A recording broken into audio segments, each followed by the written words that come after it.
Okay, so it's been ages that we have been criticizing Samsung's mid-range smartphones for providing average specs at a relatively unreasonable price. But the smartphone that I am going to talk about today makes me feel very good about Samsung. Yes, I am talking about the Galaxy A6s, which is, well, the first smartphone that is not actually made by Samsung.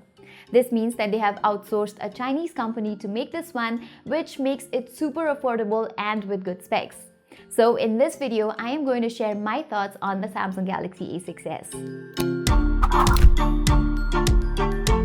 Alright, display-wise, there never was or is any complaints about Samsung's display, and same is the case with this one. At $260, the deep blacks and punchy colors of a Super AMOLED display paired with a 6-inch FHD Plus resolution is, well, unbeatable. Again, Samsung calls all their devices with 18:9 aspect ratio and infinity display, but those cannot be compared to that of the Note 9s or S9s, so there's that.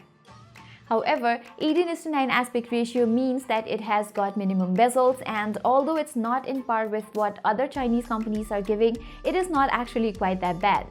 And also, it's very nice to see that Samsung is not aboard the notch train. Design-wise, all Samsung phones look similar, and this one here is no exception. A glass back construction just like the E7 2018. However, it's good to see that color variants are actually quite refreshing. They look upbeat and are sort of what Oppo and Huawei are bringing out. Anyways, the colors look good, so no complaints here. The performance aspect is where the Galaxy A6s turns a lot of heads. It features a Snapdragon 660 chipset, which is a very capable processor, and well, $260 and Snapdragon 660 is a very attractive combination. Additionally, you get a 6GB of RAM at disposal with either 64GB or 128GB of internal storage. So anyone wishing to use dual SIM feature on this one will have to sacrifice on the additional storage, as it has got a hybrid SIM slot. Maybe this is the area where Samsung could have done a better job. Having said that, a whopping 6GB of DDR4X RAM is no joke at all, that too at this price range. Now talking about the cameras, the specs look decent enough too. It has got a dual 12-megapixel camera with focal 1.8 aperture. The secondary 12-megapixel camera is meant for depth sensing, so you do get a portrait mode here.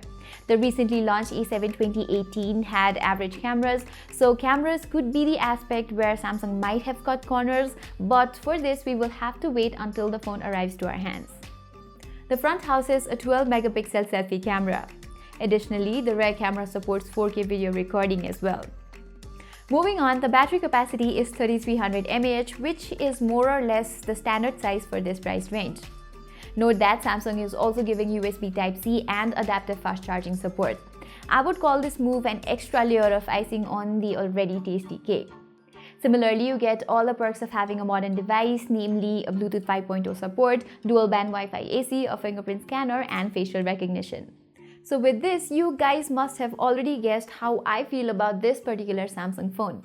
I mean, after so long, Samsung seems to have addressed and acted upon user complaints. There is so less to whine about the Samsung Galaxy A6s because everything looks also pleasing.